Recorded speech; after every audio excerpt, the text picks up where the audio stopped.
नमस्कार एवरीवन, बहुत बहुत स्वागत है हमारे यूट्यूब चैनल पे। आशा करता हूं अच्छे होंगे। देखा होगा मॉर्निंग में एक निफ्टी बैंक का ट्रेड किए थे जो कि काफी बुलिश स्ट्रेंथ था और उसमें ट्रेड लेने के बाद एक अच्छा तुरंत ही उसमें टारगेट भी हिट कर गया। और अब बात करते हैं स्टॉक इंट्राडे की। स्टॉक इंट्राडे में ट्रेड करना है तो स्टॉक इंट्राडे में ट्रेड करने के लिए सबसे बड़ा क्वेश्चन मार्क है कि स्टॉक सिलेक्शन के लिए। तो स्टॉक सिलेक्शन के लिए हमें 182 स्टॉक में एक स्टॉक पिक करना है जो कि एक तरफा हो और जिसमें मूवमेंट हो। जैसे हम किसी भी स्टॉक में हो या इंडेक्स में हो प्राइस सेक्शन लगाते हैं, जाहिर सी बात है आपको लगता होगा कि मान चलो डीवी स्लैब है या तो कोई भी स्टॉक हो, जब हम प्राइस सेक्शन उस पर लगाते हैं तो प्राइस सेक्शन के 50-50% चांसेस होते हैं कि वो काम करेगा कि नहीं करेगा, मतलब वो कितना परसेंट वर्क करेगा। तो प्राइस सेक्शन अगर डाटा के फेवर में होता है तो 100% वर्क करता है, और अगर वो डाटा के अगेंस्ट होता है तो उसके 50% चांसेस ये होते हैं कि वो वर्क करेगा, क्योंकि मेन इंपॉर्टेंट तो डाटा होता है। बट अगर आप data plus price section use करोगे तो मैं 100% कहता हूँ 100% या 99% उसकी एक्यूरेसी रहेगी।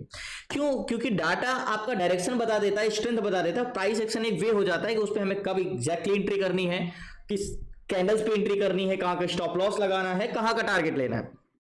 तो हमें मान के चलो, मैं आपको बताता हूं कि स्टॉक में ट्रेड करने के लिए मान के चलो ये कोई भी रेजिस्टेंस है, ये कोई भी रेजिस्टेंस है, क्या पता एक बार आया फॉल किया, यहां से दोबारा आया फॉल किया, तिबारा आया फॉल किया, तो आप तो इसको एज अ रेजिस्टेंस एक बार, दो बार, तीन बार आप इसको तो रेजिस्टेंस मानने लगे कि मार्केट स्टॉक जब भी जाता है तो रेजिस्टेंस से मार्केट यहां पे ब्रेक करता है। अब मान चलो ये चौथी बार गया है यहां पे, तो आपको यहां पे क्या लगेगा, यहां पे मुझे सेल करना है। लेकिन क्या आपको इनसाइड पता है कि इनसाइड यहां पे क्या है? क्या पता यहां पे डिमांड ना रही हो, यहां पे डिमांड ना रही हो बायर की, यहां पे डिमांड ना रही हो, बट आप चौथी बार अगर जब आप यहां पे सेल करने जा रहे हो तो क्या पता यहां पे बायर की स्ट्रेंथ जोन बहुत ज्यादा हो और आप यहां पे सेल करो बट वो ब्रेक करके ऊपर चला जाए। तो यही मेन इंपॉर्टेंट चीज समझना है, स्ट्रेंथ, डायरेक्शन, प्राइस एक्शन। तो एक वे है चलने का कि हमें कहां पे ट्रेड करना है, कहां पे नहीं करना है, सारी चीजें। लास्ट तक बने रहिए। सो फाइनली इसी चीज का मेन मार्केट है कि मार्केट में हमें डायरेक्शन पकड़ना है, यानी स्ट्रेंथ पकड़ना है। 182 स्टॉक है। मैं आपको ये चीजें हमेशा बोलता हूं कि स्टॉक में अगर आप ट्रेड करोगे तो 100% 10 में से 9 ट्रेड या 8 ट्रेड तो प्रॉफिट में जाने जाने, क्योंकि हमें इंडेक्स में जो ट्रेड करते हैं उसमें क्या डाटा में बदलाव हुआ है वो इंपॉर्टेंट करता है, लेकिन इन स्टॉक में जब हम ट्रेड करते हैं तो क्या डाटा है सिर्फ ये इंपॉर्टेंट करता है।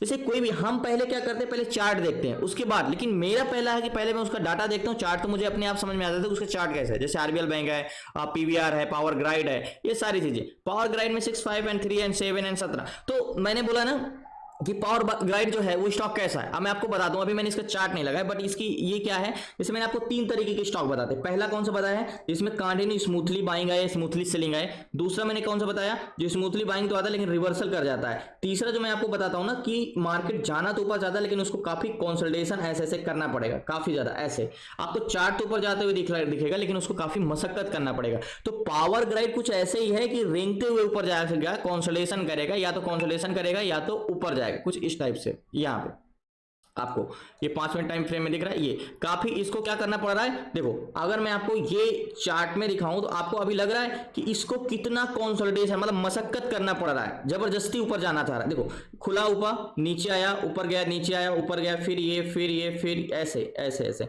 अब ये जाते हुए तो आपको ऊपर दिख रहा है लेकिन इसमें कितना कंसोलिडेशन हो रहा है, मींस मशक्कत करना, जाएगा तो ये ऊपर लेकिन काफी ऐसे करके।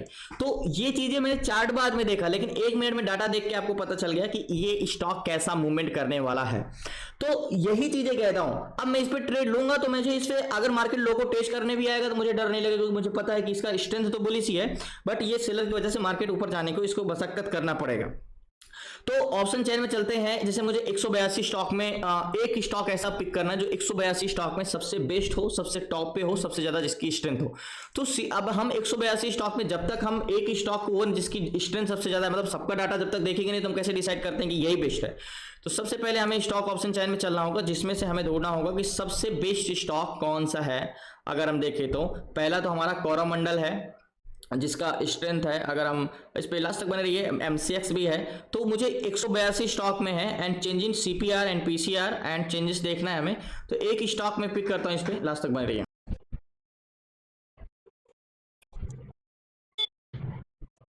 सो फाइनली हम बात करें सीट्स की तो मुझे जो सही स्टॉक मिला है कोरोमंडल। डिक्सॉन तो नहीं सही चल रहा है, और कोरोमंडल जिसकी स्ट्रेंथ तो उतनी ज़्यादा नहीं, 1.32 की है, बट चेंजेस 1.37 के, मतलब चेंजेस हो रहे हैं। एनपीसीआर अच्छा है, एंड अगर स्ट्रेंथ की बात करें तो आरबीएल बैंक भी है और सबसे अच्छा। बट एक बार आरबीएल बैंक को मैं देख लेता हूँ कि क्या इससे बेस्ट आरबीएल बैंक हो सकता है। एक बार आरबीएल बैंक को भी देख लेते हैं।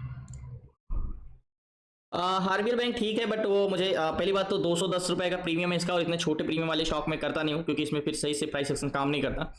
एंड सबसे मुझे बेस्ट जो लगा है वो कोरोमंडल ही है, सॉरी कोरोमंडल। ओके, कोरोमंडल है, क्योंकि कोरोमंडल में हमें चेंजेस डाटा बिल्कुल स्मूथली जा रहा है, और ये काफ़ी ज़्यादा चेंजेस हो सकते हैं। तो कोरोमंडल का ऑप्शन चैन भी हमने देखा, तो काउंटर पे ग्रीन है, एंड 17 एंड 16, तो उतने प्रतिरोधक भी इस पे नहीं है।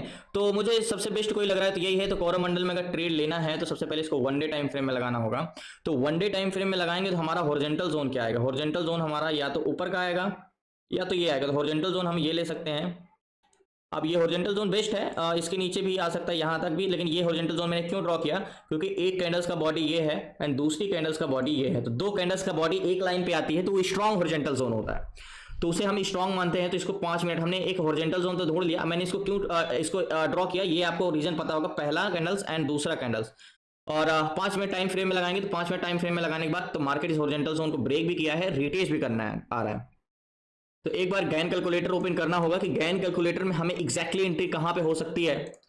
और तो गैन कैलकुलेटर, ओके, तो गैन कैलकुलेटर की बात करें तो कोरोमंडल का हॉरिजॉन्टल जोन का प्राइस क्या है, हॉरिजॉन्टल जोन का प्राइस है 1614 रुपए, 1614, ओके, 1614 कैलकुलेट करेंगे तो गैन का कहना है कि 1620 पे जाएगा तो आप बाई कर सकते हो। तो क्या कोरोमंडल 1620 तक गया है, तो 1620 पे जाएगा तो गैन कैलकुलेटर के हिसाब से बाइंग होगी। तो गैन कैलकुलेट मार्केट तो 1623 तक, ये देखो 1620 क्रॉस करके 1623 तक जाके वापस आ गया है। तो इसका मतलब गैन कैलकुलेटर से तो एंट्री हो चुकी, क्योंकि गैन का तो कहना है 1620 पे जाएगा तो आप इसको बाई कर सकते हो, और 1623 जाके नीचे आ गया है। तो गैन कैलकुलेटर के हिसाब से 1623, जस्ट 1 मिनट, 1623 और 1629 का टारगेट। तो और मैं इस पे बाई करता हूँ, ये बहुत अच्छा मौका है इस पे। सो फाइनली कोरोमंडल में मैंने 150 क्वांटिटी ली है, 48,000 का फंड लगा है, बहुत बड़ी क्वांटिटी नहीं है, 150 क्वांटिटी ली है, 48,000 का ही फंड लगा है, और मेरी बाइंग प्राइस ये है 1616 रुपए की, यहाँ पे मैंने बाई किया। अब बात करते हैं टारगेट की, टारगेट हम इस पे क्या रख सकते हैं। मैंने 250 क्वांटिटी लेना था, लेकिन मैंने ऑलरेडी मूवमेंट इतना दे चुका है तो मैंने सिर्फ 150 क्वांटिटी ली है। टारगेट की बात करें तो प्राइस सेक्शन से हमारा क्या टारगेट होगा, प्राइस सेक्शन से हमारा ये 30 का टारगेट मिल रहा है यहाँ का, लेकिन गैन कैलकुलेटर का पहला टारगेट क्या है, गैन कैलकुलेटर का पहला टारगेट है 1629 रुपए का, 29 रुपए 32 पैसे। तो कोरोमंडल में हम 29 रुपए का ही टारगेट रखे हैं, एग्जैक्टली ये वाला टारगेट, ये टारगेट। तो ये मेरा टारगेट पॉइंट होगा। अब मार्केट देखो, मैं इस पे तुरंत ट्रेड क्यों लिया, क्योंकि गैन कैलकुलेटर बोला था कि 20 पे जाएगा तो आप बाई करना। तो मार्केट 20 को क्रॉस करके 23 होके नीचे आ गया, तो मतलब टारगेट तो अभी दिया नहीं है, तो ये तो हमारे पास अपॉर्चुनिटी है। अगर ये 20 पे करते तो हम ऊपर बाई करते, अभी तो माइनस में चल रहे होते, लेकिन ये वापस सपोर्ट पे आ गया, यानी ये हॉरिजॉन्टल जोन, ये इसका हॉरिजॉन्टल जोन है, और ये वापस आ गया यहाँ पे, ये हॉरिजॉन्टल जोन है। ओके, अब टारगेट पॉइंट हमारा ये वाला रहेगा। और मैंने बोला ना कि स्टॉक में आप स्ट्रेंथ और डायरेक्शन पकड़ना सीख जाते हो तो फिर बहुत बड़ी बात नहीं है स्टॉक में ट्रेड करना। ये मेरा टारगेट पॉइंट है। एंड मार्केट अभी नेक लाइन को ब्रेक, मतलब प्राइस एक्शन का कंफर्मेशन नहीं मिला, इसके ऊपर कैंडल्स जाती है एक तो हम 100% श्योर हो जाएंगे। बाकी मार्केट लो को टेस्ट करने आ सकता है, तो मार्केट यहां तक आ सकता है लो को, तो मार्केट आराम से, अभी कोई स्टॉप लॉस हम लगा ही नहीं सकते, लेकिन मार्केट यहां तक लो को टेस्ट करने आ सकता है। तो वेट करते हैं, इंतजार करते हैं जहां तक ये बहुत जल्दी टारगेट देगा, एंड वेट करते हैं, देखते हैं कि क्या होता है इस पे, लास्ट तक बने।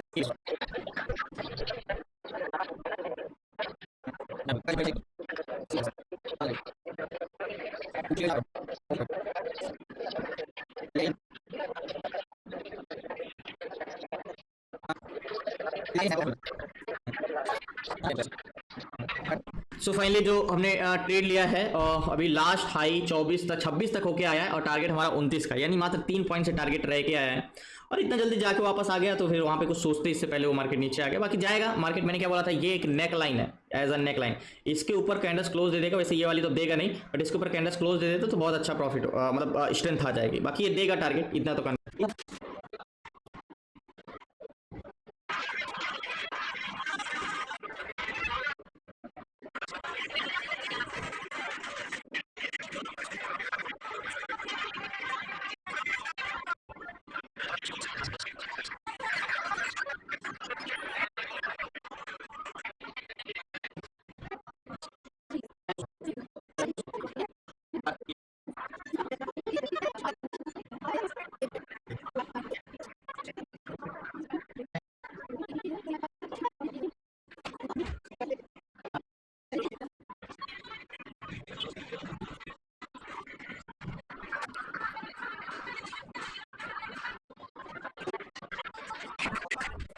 सो फाइनली मैंने आपको एक चीज बार बार बोलता हूं कि मार्केट में जब कभी भी कंसोलिडेशन हो और जब आप चार्ट देख के आपको इनसाइड क्या हो रहा है, अभी आपको यहाँ पे क्या लग रहा है, मान के चलो अगर आपने ट्रेड किया और ये आपने एंट्री किया और यहाँ पे कंसोलिडेशन कर रहा है, 17 की बाइंग है, 19 पे कंसोलिडेशन कर रहा है, तो यहाँ पे मुझे लग रहा है कि यार निकल जाएंगे, ऐसा ना हो रिवर्सल हो जाए। बट मैंने क्या बोला, या तो मार्केट कभी ऊपर जाता और ऐसे नीचे जाने लगे, बट डाटा ऐसे क्रॉस आउट करके ऊपर चला जाए, तब भी समझ लो कि मार्केट से बॉटम को टेस्ट करने का एक बड़ी कैंडल्स बना के ऊपर जा सकता है। या कभी भी मार्केट कंसोलिडेशन करता हो ऐसे, बट मार्केट कंटिन्यू ऐसे ऊपर जाता हो, तो समझ जाओ कि मार्केट कंसोलिडेशन करके यानी बाइंग स्ट्रेंथ उसकी बढ़ रही। तो कोरोमंडल में आपको रेड लाइन यानी मार्केट की आपको उतना ज्यादा तो ऊपर जाते हुए नहीं दिख रही, बट आपको ब्लू लाइन आपको देखा होगा कि यहाँ पे एक्सट्रीमली बाइंग आई यानी पुट सेलर ऐड हुए हैं और मार्केट को ऊपर ले जाए। तो मतलब इसमें क्या है, मैं जब ये कंसोलिडेशन भले कर रहा है, बट मैं और दो गुना कॉन्फिडेंस हो गया कि ये तो बड़ी कैंडल्स बना के टारगेट देगा। वैसे भी 26 तक गया है और फिर लो को आ गया टेस्ट करने। और बात करें तो जो कैंडल्स क्लोज की ना कि हमारा हॉरिजॉन्टल जोन है, उसके बाद नेक लाइन, तो अभी नेक लाइन के बाहर तो कैंडल्स क्लोज नहीं दिया, ये नेक लाइन इसके ऊपर कैंडल्स क्लोज तो नहीं दिया, बट वहीं पे कंसोलिडेशन कर रहा है। तो हो सकता है, मैं ये नहीं कहता मार्केट टेस्ट करने में नीचे आ सकता है, यहां भी आ सकता है, यहां भी आ सकता है, बट एज उसको लास्ट में ऊपर जाना है क्योंकि एक तरफा स्टॉक है। देखते हैं, वेट करते हैं और इंतजार।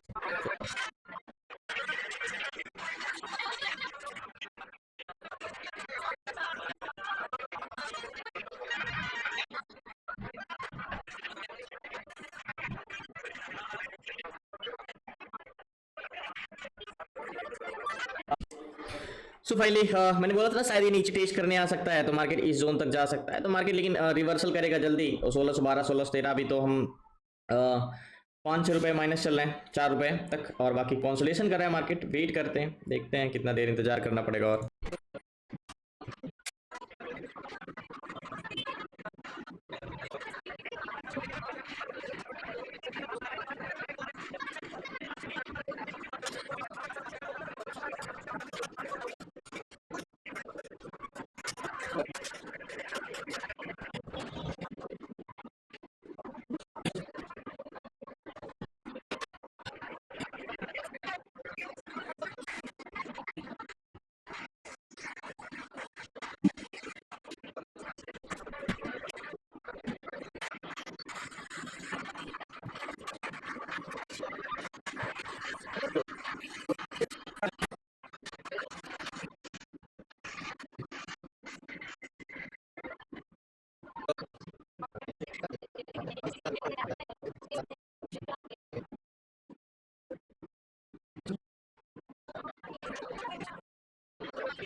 सो फाइनली फिर से 21-22 आ गया है। अभी ज़्यादा समय तो नहीं है, 2:19 है। अगर फिर से 26 पे भी जाता है तो देखते हैं।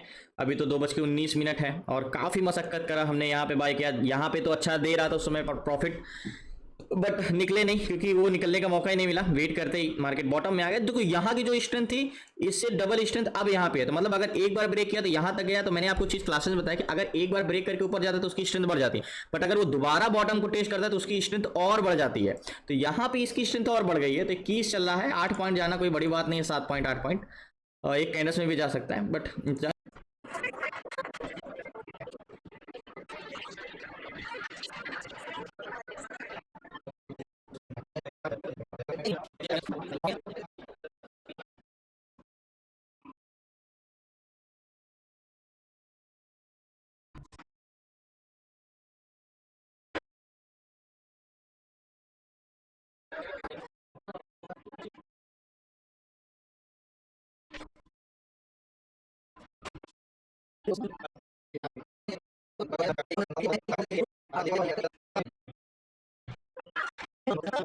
सो फाइनली 2:56 हो गए हैं, 24 यानी 17 की वाएंगे 16 की, और 8 पॉइंट तो मुझे मिल रहा है, बट 56 है तो 10-15 मिनट और देखूंगा। और काफ़ी इसको ये जो इसका हाई मतलब इस जोन को ब्रेक करने की कोशिश काफ़ी देर से कर रहा है, मतलब 2:30 बजे कंसोलिडेशन कर रहा है।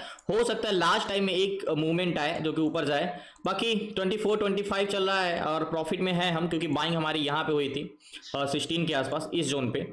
तो देखते हैं, नहीं तो फिर 3 बजे 3:10 तक ही देख सकते हैं। इसके बाद अगर जो भी हो रहा होगा प्रॉफिट बुक करना।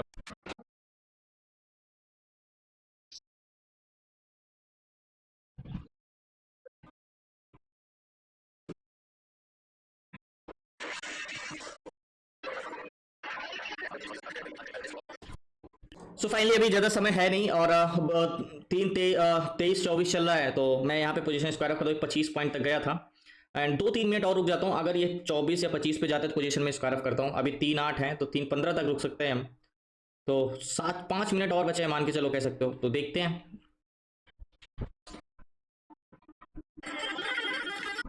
सो फाइनली अब 24 चल रहा है और अब मैं पोजीशन स्क्वायर ऑफ 24.30 चल रहा है, यानी 25 के आसपास। अब मैं इसमें पोजीशन स्क्वायर ऑफ कर देता हूँ क्योंकि अभी इससे ज़्यादा जाने वाला नहीं है, सारा दिन इसी पे कॉन्संट्रेशन करें। 25 पहुंचने वाला है। सो फाइनली जो मैंने स्टॉक में ट्रेड किया था, पोजीशन स्क्वायर ऑफ कर दिया 24.20 के आसपास, 1624.20 में मैंने पोजीशन स्क्वायर ऑफ किया। अब ये इसी पे कॉन्सोलेशन कर रहा है। ये चीज़ तो हमें फर्स्ट टाइम पे 26 तक गया था मार्केट, लेकिन ठीक है, मींस माइनस में नहीं गए और समय ना होने की वजह से टारगेट नहीं दिया। बाकी ये टारगेट देगा आज नहीं तो कल, ये गैप अप खुलेगा और कल खुल के ही टारगेट देगा, बट हम कल तक तो रुक नहीं सकते, तो मैंने पोजीशन स्क्वायर ऑफ कर दिया। मेरी बाइंग प्राइस 1616 की थी यहाँ के आसपास और मैंने 24-20 पे एग्जिट किया। ठीक है, 8 पॉइंट मिला, 150 क्वांटिटी थी, जो भी मिल रहा है। क्योंकि स्टॉक में देखो मैंने क्या बोला, थोड़ा सा चीजें में क्या होता है ना कि लेट मैंने आया, 12 बजे के बाद आया, तो 12 बजे के बाद मार्केट में मूवमेंट हो चुका होता है, या तो फिर उसके बाद थोड़ा सा मार्केट साइडवेज होता है। बाकी स्ट्रेंथ तो इसकी अच्छी भी थी, जाना उसको ऊपर था, बट ये अगर 10 बजे आते हो, 10 बजे की सीट्स में पकड़ते तो ऑलरेडी ये मूवमेंट क्या था, काफी अच्छा मूवमेंट मिलता, टारगेट मिलता। तो फाइनली मैंने पोजीशन स्क्वायर ऑफ कर दिया, बट जो कॉन्स्टेंसी है वो प्रॉपर है। और जो मैं आपको बोलता हूँ स्टॉक इंट्राडे में कि नहीं, आप स्टॉक इंट्राडे में ट्रेड करोगे तो आपके 10 में से 8 ट्रेड तो जाने ही जाने, ये तय है। वो चीजें आपको डाटा रीड करना आएगा तो आप करोगे। बाकी मैंने पोजीशन स्क्वायर ऑफ कर दिया। यहाँ पे बहुत देर से कॉन्सोलेशन कर रहा है, बाइंग प्राइस मेरी यहाँ के आसपास थी।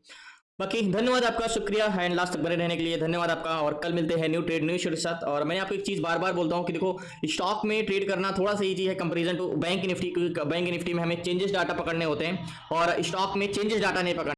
तो इसीलिए मैंने स्टॉक में अभी देखो थोड़ा सा, अब लास्ट टाइम आया तो थोड़ा बहुत इसीलिए मैंने पोजीशन भी स्क्वायर ऑफ कर दिया, क्योंकि जो लोग भी इंट्राडे के लिए बाई किए हैं या टारगेट के लिए रुक रहे हैं, तो लास्ट टाइम में क्या होता है, थोड़ा बहुत प्रॉफिट बुकिंग आती है। मतलब वो अपनी पोजीशन स्क्वायर ऑफ करेंगे तो थोड़ा सा मार्केट 2 पॉइंट 4 पॉइंट 5 पॉइंट गिर सकता है। 8 पॉइंट का मैंने प्रॉफिट लिया है। बाकी टोटल टारगेट तो 13 पॉइंट का था और 16 की बाइंग थी, 29 का टारगेट था, तो टोटल हमारा 13 पॉइंट का टारगेट था, बट 8 पॉइंट ही लेके संतुष्ट हुए। बाकी धन्यवाद आपका। आपको सीखना है stock intraday, stock SIP, ETF SIP, ETF swing, option selling, option buying, stock market से A to Z सारी चीजें, तो डिस्क्रिप्शन में नंबर है, आप उससे व्हाट्सअप करके जुड़ सकते हैं। बाकी शुक्रिया आपका, धन्यवाद लास्ट तक बने रहने के। जय हिंद और मंडे को मिलते हैं न्यू ट्रेड न्यू शेयर। धन्यवाद आपका।